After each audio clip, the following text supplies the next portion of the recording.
I have been dealing with melasma myself, and in today's video I'm going to be sharing with you everything that I have learned about melasma, what causes it, and what I am currently using to treat it.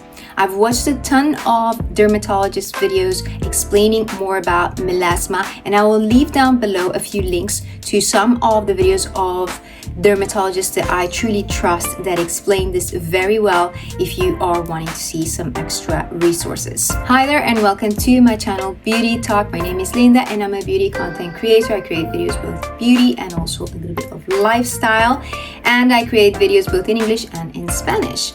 And before we move on with the video, I want to ask you, please don't forget to subscribe to my channel. I'd really appreciate that. And also don't forget to follow me over on Instagram. I share my day-to-day life there and so many more interesting things about me there. And I love to interact as well with you. So don't forget to do that. And now let's get into the video. All right, I cannot make a video about melasma without explaining what is melasma. So melasma is a skin condition that causes these dark patches of pigment in the skin. They almost look like these cloths or patches, and they are most commonly seen in the forehead, in the cheeks, in the upper lip, and sometimes in the jawline. My melasma is in really strongly in the forehead, and I have a little bit on this side of the cheek. I will definitely be inserting pictures and footage of me so you can see that I have melasma, because sometimes in these YouTube videos, because of the lighting that I use and the makeup and all that, you cannot see so much of the melasma, but I do have melasma and it is very visible at certain lights. So the thing about melasma is that anybody can develop melasma, but it is most commonly developed in women, and especially it is most common in people who have medium to dark skin. I will argue that because my skin is light and I have melasma and it's very strong. What's really important to understand about melasma is it is not dangerous, it's not painful, but it is definitely very frustrating, and I feel very frustrated at times. It's very discouraging because what I feel is that it ages me. It ages me. I don't have many wrinkles. I don't have wrinkles at all. I don't have any wrinkles at all, and I am 35 years old. I have no wrinkles, no fine lines yet. I'm really thankful for that. But unfortunately, it's very frustrating when you have melasma because it causes that discoloration of the skin. The skin looks very uneven, and I think that even if you don't have wrinkles, that unevenness of the skin tone kind of ages you a bit. At least I feel that it ages me a bit. Causes a melasma. So there are various factors that can cause a melasma. First of all, it has a genetic component. So if you have your mom, your sister, or an aunt, or somebody that has melasma, you are likely to be predisposed to developing melasma as well. Other factors are hormones, hormonal imbalances or hormonal changes, such as pregnancy, contraceptives, hormone replacement therapy, and menopause. And lastly, sun exposure. So hormones are one of the biggest triggers of melasma. That is why melasma is sometimes called the pregnancy mask. And this is very common because obviously when you are pregnant, there is a change in hormones. And often when women are pregnant and they develop melasma and then they deliver the baby, the melasma will subside or fade. So what makes melasma worse? First and foremost, sun exposure. That is something that you may already know, but if not, let me refresh your memory that one of the biggest things, not only that causes melasma, but can also worsen it, is sun exposure. And I will be the first to admit that when I go on holiday, I do like to sunbathe a little bit, I say this, but I definitely am conscious about not being too long in the sun and doing other things to kind of protect myself, especially protect my face so that the melasma doesn't get worse. But I do notice that even going on things like walks, I remember last year during the Easter, I went to Iceland. It's not even that sunny there, but we went for a really long walk. And when we got back, I looked at myself in a mirror. I wasn't wearing any kind of makeup, and I was wearing a lot of sunscreen. I always wear my 2 layers of sunscreen, and I definitely could see that it was like, it just flared up. It was like a lot more intense than it was before. And that's the thing about melasma, that sometimes it just shows up completely unexpected. Melasma, I will describe it as that person that you know in your life that's very irritable, that it's kind of like walking on eggshells around that person. You have to be very, very, very careful. Otherwise, they will blow up in your face. Maybe that's a little bit too exaggerated, but anyway, melasma is very, very stubborn, and it's very difficult to treat. But anyway, let's continue with what are the other things that can worsen melasma. And I already mentioned sun exposure. The other thing is blue light. Dermatologists explain that a little better than how I could ever explain that. So make sure you check the videos so you understand that a little better. But it's not just the blue light that comes from the devices that we use, but also the blue light that it comes from the sun that can also worsen melasma. The other thing that can worsen melasma is heat. Obviously, when it's hot, there is some kind of situation that happens in our skin that kind of like causes maybe like some kind of inflammation that makes our melasma flare up and just look a lot worse. The other thing can be hormonal changes. There was a doctor that spoke about stress, and I definitely believe that stress worsens melasma. And I think because when you're stressed, especially us women, it kind of like messes up with your hormones. Again, stress messes up with your hormones, and then that leads to your melasma getting worse. I definitely feel that my melasma has gone worse also due to stress. And lastly, what makes melasma worse is inflammation in the skin, irritation, because you're using maybe too many potent ingredients that can lead to irritation. If you're irritating your skin, your melasma is also going to get worse. So it's really important to understand that, so that you are not being really hardcore or using so many hardcore ingredients in your skincare routine because you want to tackle the melasma. No, you want to go gentle with melasma. Really, really important to know that. And I'll talk more about that when we talk about the treatments. So one of the most important things that you need to understand about melasma is that there currently is no cure for it. So you need to be very patient and very understanding that it's something that you need to stay on top of it for the rest of your life, unless you really don't care about, you know, having the melasma visible, those patches of dark spots in your face. If you don't care about it, doesn't bother you, great. But if you really care about it and you want to make sure you are diminishing them, that you are improving it, you definitely need to be very, very patient and understand that it will require a lot of patience, consistency in your skincare and other behaviors so that you can actually see an improvement, but also keep it at bay, keep it controlled, because that's the key about melasma. You cannot cure it, but you can control it. So when we talk about the root causes of melasma, and in my case in particular, I think that what has triggered my melasma has been the contraceptive. And a lot of dermatologists will talk about that when you are able to remove that trigger, that thing that's triggering the melasma in your skin, you will definitely see a lot more improvement in the vanishing or diminishing of the melasma. However, for me, I cannot stop using a contraceptive right now. At least it's not my choice right now. With this, as you will see that Dr. Samuel and all of the other dermatologists, they talk about that not only the contraceptive pill, but also the EUY, whatever it's called, that can also contribute to hormonal changes. You need to remove those if you want to see an improvement in your skin in terms of the melasma.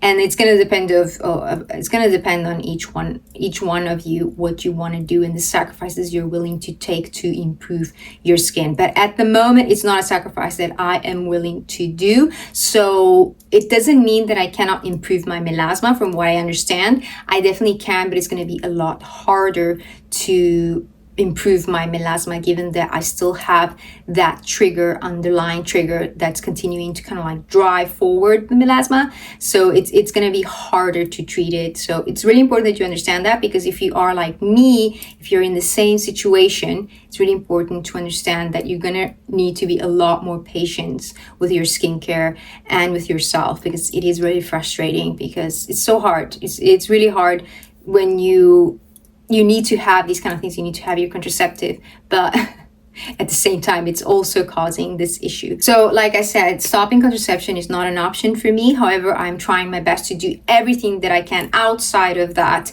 and at home in terms of sun protection and skincare to really help myself. There are also some dermatology procedures that can help with melasma, things like peelings, lasers, and prescription medications. However, when it comes to peelings, you will see that dermatologists will always advise you to do something that's very gentle, because gentle is the name of the game when you're talking about melasma. Remember that irritation can worsen melasma. So if you're going to go do some peelings, make sure you're not doing something that's too aggressive, because otherwise it can backfire and it can even worsen your melasma. The same thing goes for lasers. You will see that dermatologists talk about lasers, but they also give the caveat that there are some lasers that can actually worsen the melasma, and that even if you do a treatment like laser, that it may help at the moment to diminish a little bit the appearance of the melasma. The most important thing is that you stay on top of it with your skincare, because if you're not going to do that, then you're basically going to lose your money and the melasma is probably going to come back again. However, what is the most important thing to prevent and control melasma? You're probably going to know this already, and that is sun protection. So you want to make sure that you are applying sunscreen every single day. You are layering it. I definitely think that this is something I have been doing very rigorously throughout the years. I'm pretty confident in that. But the other thing you need to be doing is reapplying. That I'm not so good in reapplying my sunscreen. However, because I live in the UK and I actually don't go out so much, I go out at noon to walk to the gym, and the gym is really close to home. It takes me like 2 minutes. So I'm really not exposing myself that much to the sun.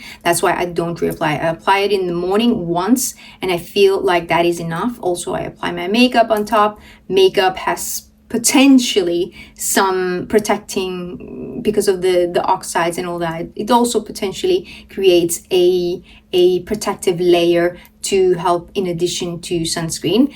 And I don't feel the need to reapply because of that. And also I don't work in front of a window. So that's why I'm not constantly reapplying my sunscreen. However, in the summer, if I am going out for more walks and things like that, I'll definitely reapply, as well as when I am on holiday and I go to the beach and things like that. I'm definitely a lot more on it in terms of reapplying my sunscreen. The other things that you can use are hats. You probably already heard of this. Make sure you're using hats. You're using your glasses. Scarves. There's also some scarves that you can use to help protect your face. You will see that one of the dermatologists that I mentioned in the videos down below, what is his name, Dr. Karma, he talks about his wife, in addition to using a hat, she also uses this UV protection kind of scarf, because she probably has melasma here, and something, to protect also this area of the décolletage, because every part of the skin that's exposed can develop not only melasma, but maybe like sunspots and things like that. So you want to make sure that you are protecting yourself as best as possible. And of course, you want to avoid the peak sun. I'm not gonna lie, in the summer and in the holidays, I love laying out in the sun, but I just do the best that I can. I'm not going to let the melasma, I don't want to let it control my life either. I definitely want to enjoy myself, and I just want to do the best that I can that is at reach to me, like my skincare. And if I can use a hat and things like that, I'll definitely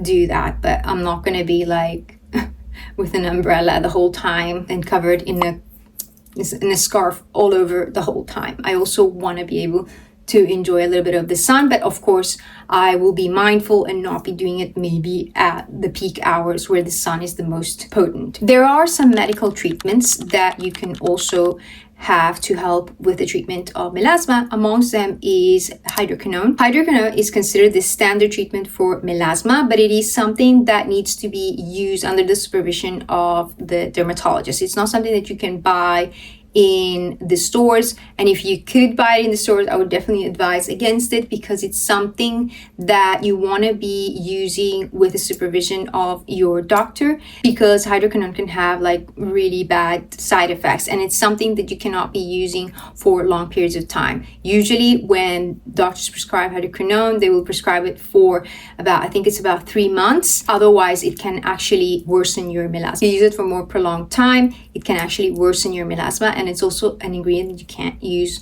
when you're pregnant, and so it's just better to make sure that if you want to use this ingredient, make sure that you are using it under the supervision of your dermatologist. Other medical treatments includes the prescription of tranexamic acid, the oral version, because this is an ingredient that you can also use it topically. But there is an oral version that dermatologists can prescribe to help you with melasma. However, it's going to depend on each person, because not anybody can take it. It has to do with something about blood clotting and things like that, if I'm not mistaken. So that is another treatment that you will probably want to be supervised by a doctor if you want to use that to help fight your melasma. All right, let's talk about the ingredients that help combat melasma. Amongst them, you will find retinoids. So anything like retinol, or even prescription retinoids like retinoic acid can help combat melasma. Obviously, it will also help with all of your other anti-aging needs, but it is definitely going to be key to help with the treatment of melasma. Other ingredients are niacinamide, which is an ingredient that is basically in everything now. And that ingredient is known to help with many other things, and it can also help, or be like that other supporting ingredient to help fight melasma. The other ingredient is azelaic acid.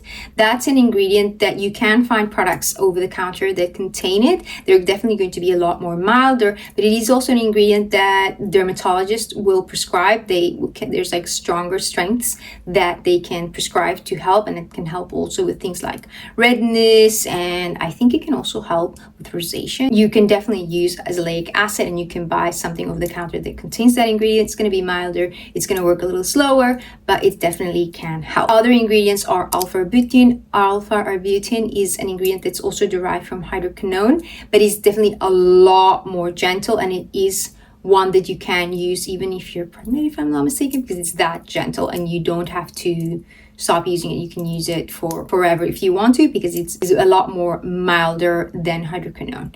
Much more milder. Other ingredients are vitamin C, which we already know that vitamin C can help brighten the skin, among other things. And then we have tranexamic acid, which I mentioned, that is also an ingredient that can be taken orally to help fight melasma. And then finally, another ingredient that can help fight melasma is licorice root extract. There's another ingredient, but I don't see many people talk about it, which is glutathione, which is present in one of the serums that I use. Glutathione is a more newer ingredient, and I think that's why you won't see dermatologists saying that it actually can help, because it's a little bit more new. But I think it doesn't hurt if it is present in some of the skincare that you have. It can definitely be helpful. Okay, so I am definitely using, I think, all of the ingredients that I've just mentioned. They are present in my skincare. I'm not going to show you all of my skincare routine, because I have 2 videos with my morning skincare routine and my evening skincare routine. So if you want to see all of those, if you want to see more in depth my skincare routine, definitely go and check those out. And I'm just going to show you some of the products, the specific products that I'm using that are more guided towards treating melasma.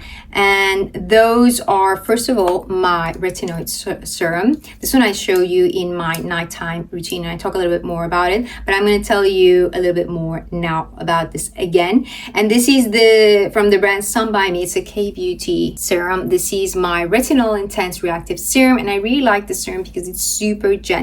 And that's one thing that I really want to make sure that I am stressing, is that you want to make sure that your skincare is also gentle. The name of the game is gentle, slow and steady. You have to be very patient. You will see results from having a consistent skincare routine to help with melasma. The key is to be consistent and also gentle, because if you're irritating your skin, it's not worth it. It's gonna be like going backwards.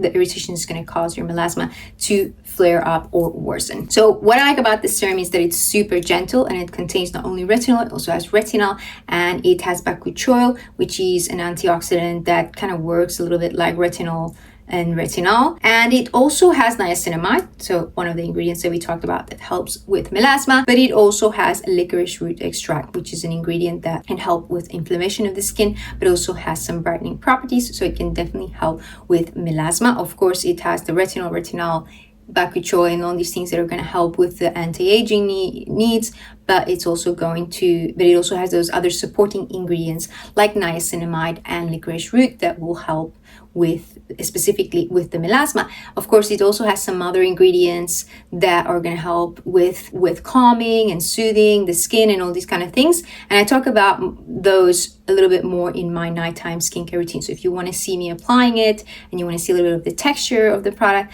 definitely check out that video. But of course, this is a serum that I use in the evenings, and it is one of the serums that I use to help combat my melasma. And the other thing that I want to say is that this is the second bottle that I've been using of the same product, and that is key with melasma, is that you want to be using the same products consistently for a really long time in order to actually see some improvement in your melasma. If you're constantly switching up your skincare, it's really difficult to see the results that you want to see, and constantly switching up your skincare routine can actually irritate your skin, which then can worsen melasma. So that's why I have decided to make sure that I'm sticking to the same products for an extensive period of time to give them a good chance to actually work and give me the results that I'm looking for. The other serum that I've been using is this one, another K-Beauty from the brand Numbuzin, and it's called Numbuzin 5 Plus Vitamin Concentrated Serum, and it also has